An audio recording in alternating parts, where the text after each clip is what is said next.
Hello friends, welcome back to the channel. Now you know, not that long ago we had a total lunar eclipse and I got out and shot that using my Panasonic G9 with the Panasonic 100-300 lens.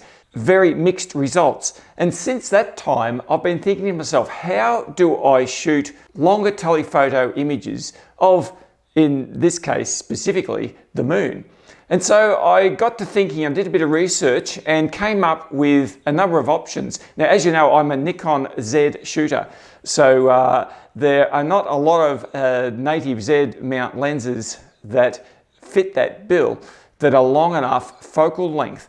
The reason I used the Panasonic G9, in fact, was because of the 2x crop factor. So my 300mm lens actually becomes 600mm, and it's still a very compact lens.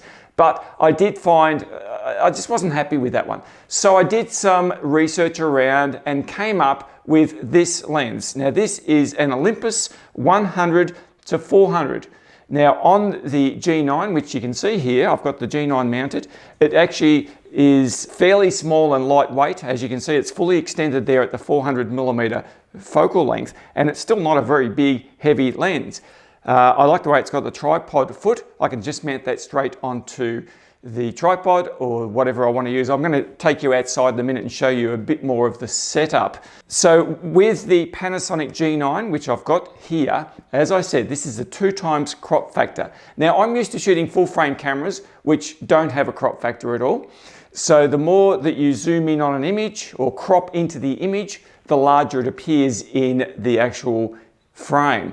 Of course, it's just basically the same as cropping in on a full frame camera, but I just like the native results I get with the setup like this. So effectively, this gives me an 800mm focal length using this Micro Four Thirds camera.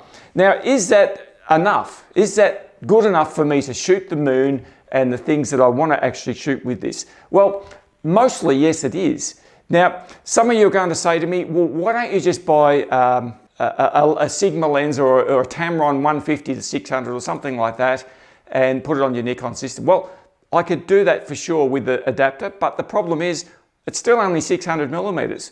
Or if the Nikon lenses, I can go to 200-500, I can go to 100-400, they're still 400. Then a lot of you are going to say to me, why not use a 2x adapter on those lenses? Sure, I can do that, but as soon as you start using adapters, you're running into the possibility of softening the image. There's a number of factors, and not the least of which is the actual cost of this stuff. Now, let me just quickly run through a couple of things here. There's another thing besides cost too. It is actually the weight and size of this gear. Now, this Olympus 100-400 with my Panasonic G9 camera here has a total weight of 1,679 grams. So just up over 1.5 kilograms. If I was shooting with my Nikon Z6, and let's just say a Nikon 100-400 Z mount, that is 2,050 grams, so it's more. Still nowhere near the 800mm reach I get with this. Say I had a Canon R5 and a Canon RF 100-500 lens. Now that's a good combination.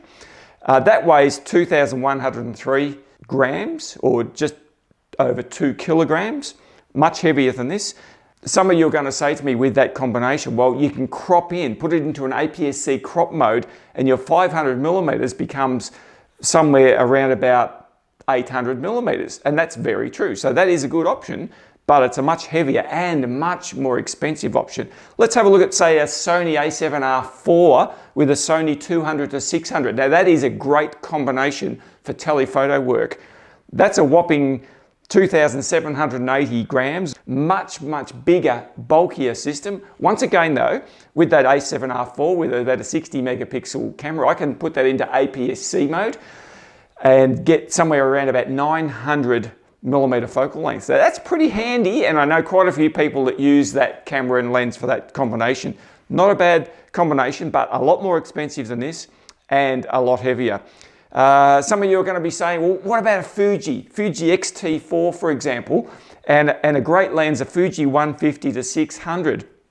Now that is a good combination. Lots of reach, because remember, X-T4 is a 1.5 crop factor, so that just gets me to about 900mm. Again, that's a good combination, but that weighs a whopping 2.2 kilograms as well, and much bigger and much more expensive, system to what I've got going here. So yeah, look, I've got lots of options there. I've done the research, and you know, for any of those other options besides the Nikon option, I'd have to go and buy a new camera and a new lens. That's going to cost me an arm and a leg, and I don't want to spend any more than I have to, like all the rest of us. I already had this Panasonic G9 sitting there, hardly doing anything, because I rarely use the Micro Four Thirds system anymore. So all I had to do was find a lens, and I did. There was plenty of specials going on at the moment. I bought this lens, and it was a very reasonable price.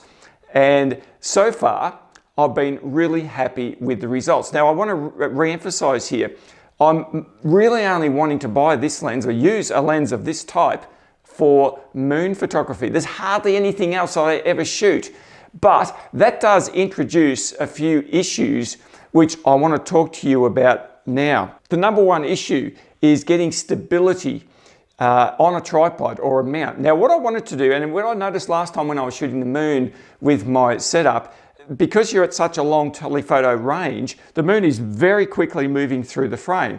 I thought to myself, well, the best option for that is to put the camera onto a star tracker, and then I can just keep it in the field of view.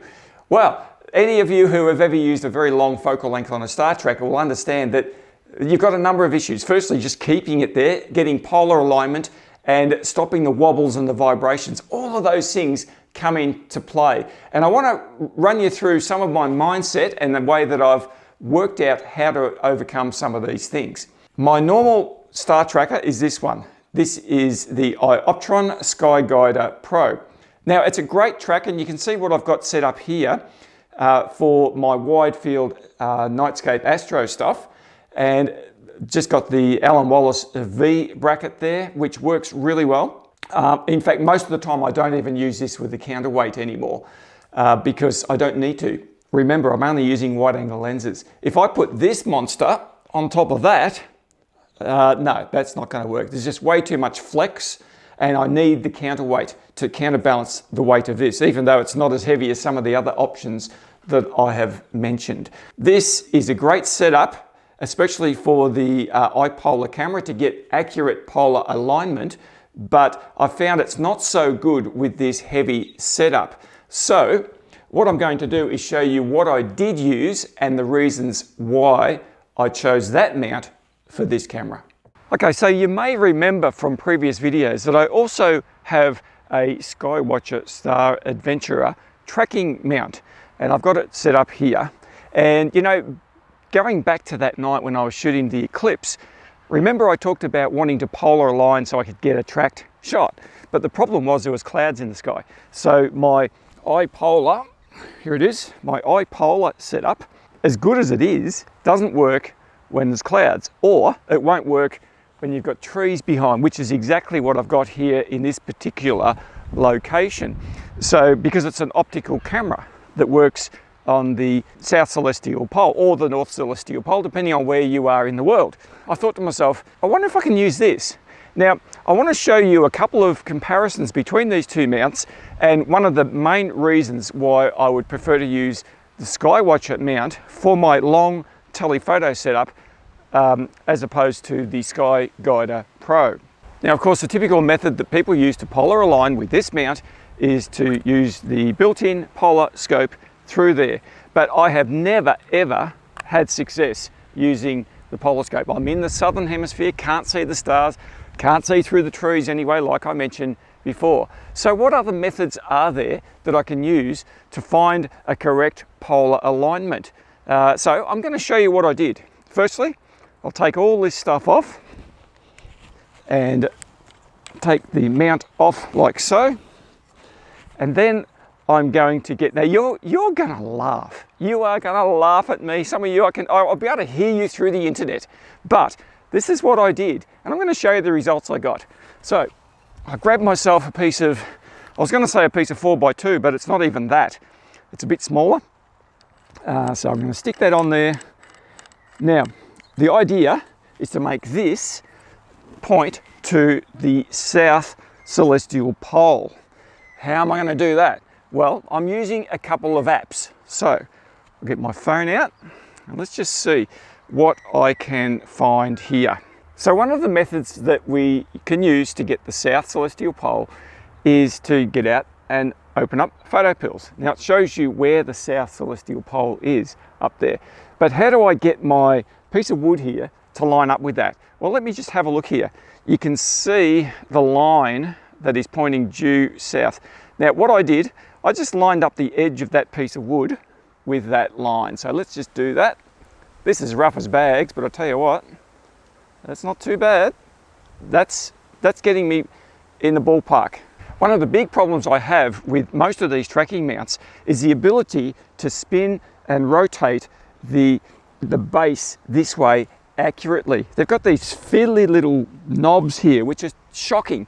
Now what I did for my SkyGuider Pro, as you can see, I bought a Faisal PB70 rotating base, and that is so much more smooth and accurate. I've actually got one coming for this mount because I don't want to keep taking it off this one and putting it on this one. So I've got another one coming. But the reality is that works a treat to get that nice fine adjustment. So for doing what I was just doing then with the app, that would be far better than trying to move this tripod or move that base. These aren't too bad for really fine adjustments, but I found just to get the rough alignment, this is far better. And of course, the other thing that comes into this is to get a nice level base. I think for any tracking of any sort, you need to have a level base to start with. And these little built-in levelers on any of these tracking mounts are not totally reliable, but they're the best that we've got. All right, now at this point, I'm not trusting that south alignment that I have. I've got another app here, which is a compass app. And as you can see here, I get that pointing to 180 degrees, which in the southern hemisphere is due south. Line it up on my piece of wood.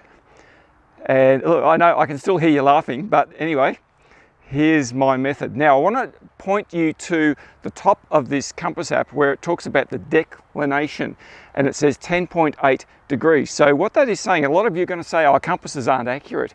Well, you know, the reality is that on this particular compass, it makes an allowance for the declination, and that is the difference between the magnetic north and south and the true north and south. So to the best of its ability, this app is doing that, and I found it to be actually quite accurate. All right, so what I have now is an app which is on my phone here called VLux, and that is designed to get the pitch of roofing for the building industry. But I use it, it's really accurate. And all I need to do is put that on my piece of wood here, and I'm looking for 36.5 degrees. So you can see there I've got 36.4. So all I need to do is just move this a little bit on my mount, and there we go, 36.5 degrees. And that's because my latitude here where I am is 36.5 degrees. So the theory is that I will now have my mount, my piece of wood, facing due south. And I've done all of this in broad daylight. So why am I using a piece of wood? Very simple. It's not metallic. Now, most of these compass apps are offset by metallic or electromagnetic currents and things like that. So when I've got my mount up here, it's got batteries in it, it's all metal based, and it bees, and it interacts with my phone. So I'm away from any buildings. There's no roof lines or anything within probably about 30 feet of the phone when I'm using it. And I found that does make a difference. So if I try to do this close to the shed over there, it gets off because it's a metal shed. The gyros and compasses and so forth in the phones don't work so well. But I have just done, and I've demonstrated to you exactly how I have polar aligned my Skywatcher Star Adventurer in the broad daylight in the southern hemisphere without seeing any stars. And that's how I took my moonshots. So from there, all I need to do is remount my Skywatcher Star Adventurer and grab my declination bracket, which is this. I've got the counterweight on there because the camera lens is pretty heavy. Let's put that up there like so. This is probably the main reason why I prefer to use this setup for my long, heavy telephoto lens than the Ioptron unit, because this fine adjustment on the declination bracket really does come in handy for shooting this sort of stuff. So at the moment I've got the bracket there just loose, the clutch is not done up, just nice and loose. So then I can mount my camera. So I'll stick that into the bracket there, which is a Arca Swiss plate, nice and tight, as you can see. Okay, so checking it out now, you can see I've got a reasonable balance. I mean, that looks pretty good to me. It's not rotating where it shouldn't be. And I like that. That's all I need. But you know, one of the other things that I love about this mount, I mentioned before, you've got this fine adjustment on this declination bracket. Now the other brackets don't do that, but this is good. I like it. It's a very fine little adjustment that you can line up the moon. I've got another one here which you can see close up. Just a little plate like that,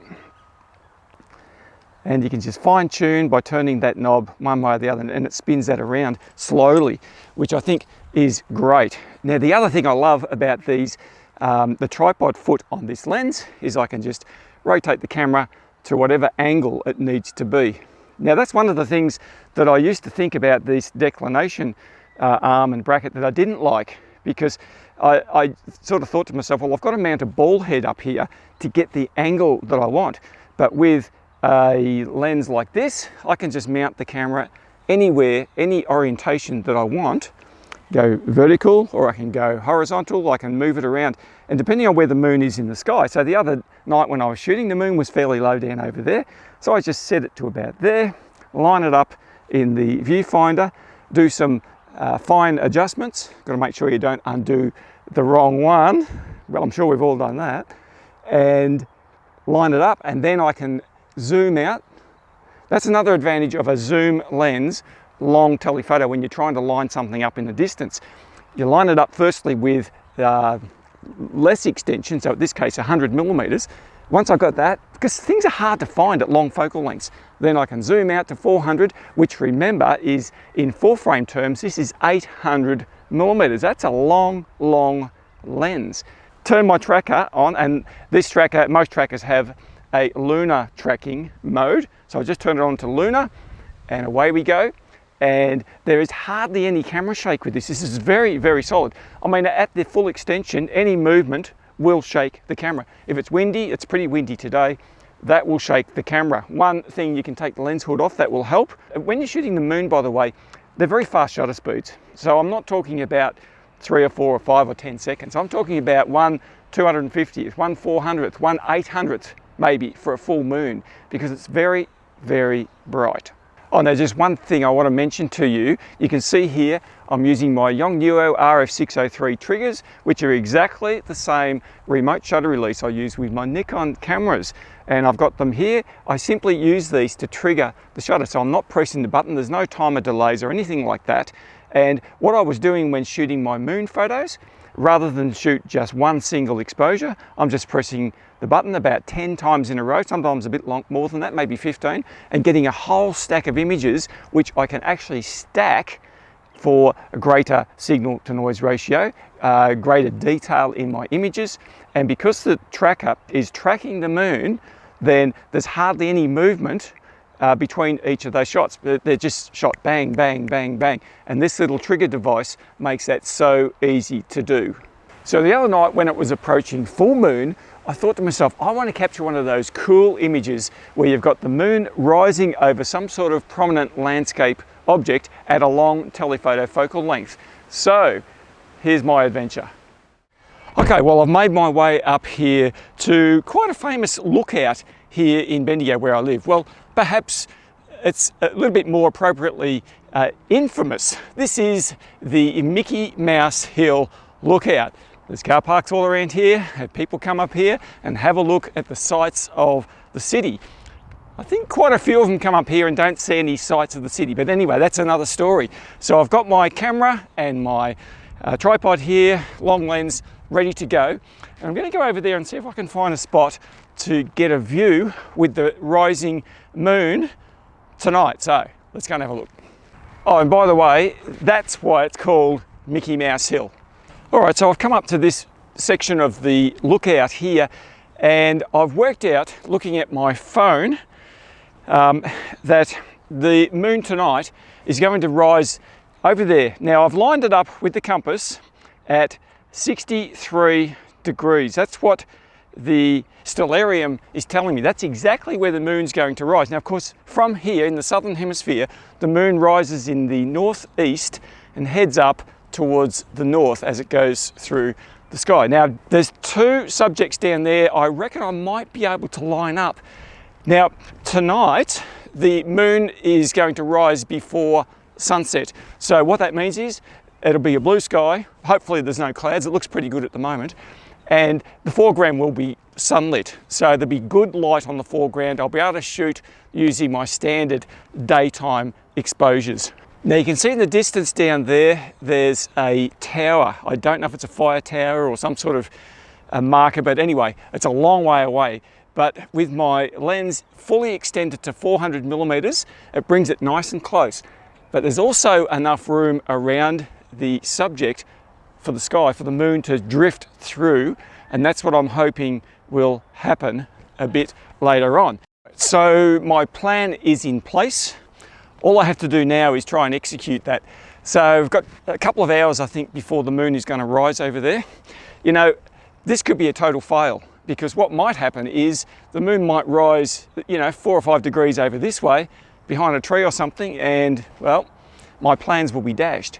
Anyway, let's get back here later and see what happens. Okay, well, I'm back, and I'm just sitting here waiting for the moon to rise.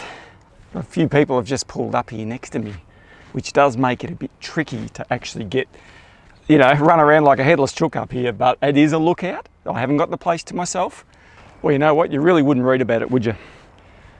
There's a car's pulled up over there with a load of hoodlums, young'uns, doof music going crazy. Oh man, now I know why I like to get out in the middle of nowhere shooting my Nightscape images. Oh, hang on, the car just started. Maybe they are leaving.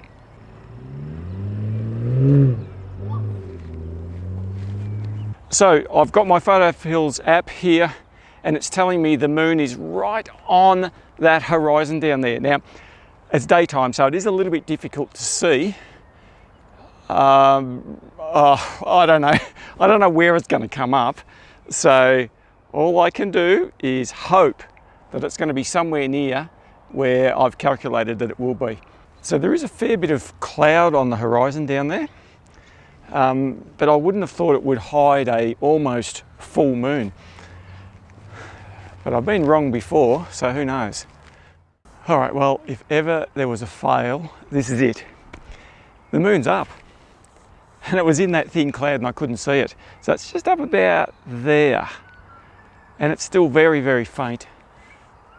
So it didn't rise, well, it was pretty close to where I wanted it, but I just couldn't see it.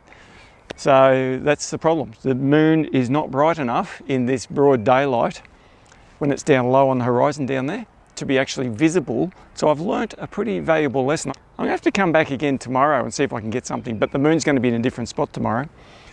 So I've got to do some calculations.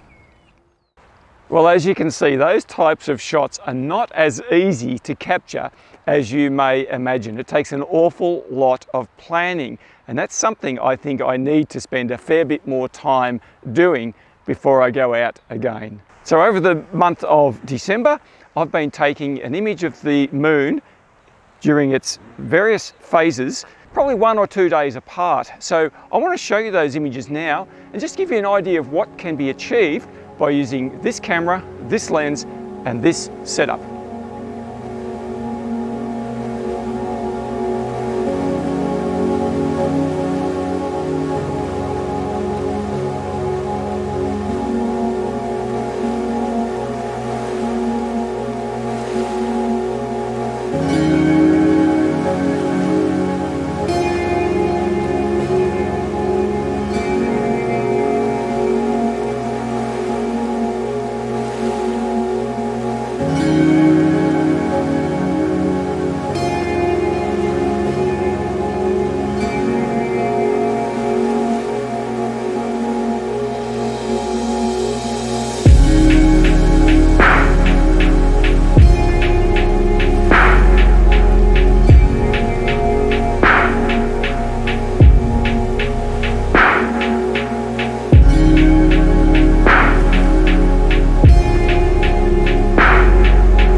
know, sometimes we get really confused about this whole polar alignment thing, but the reality is we only have to line up 2 angles. We need our right ascension and our declination. We need to find the point in the sky around which all the other stars and the moon and the sun and everything else is rotating.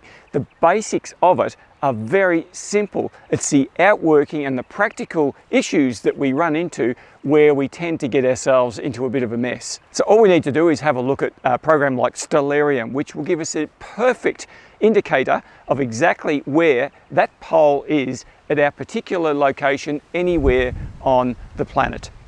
All right, well, there you go, something a little bit different today. But you know, I realize that plenty of you guys love to shoot the moon. It's there every month, rain, hail, or shine. And believe me, there's plenty of rain and hail sometimes, isn't there?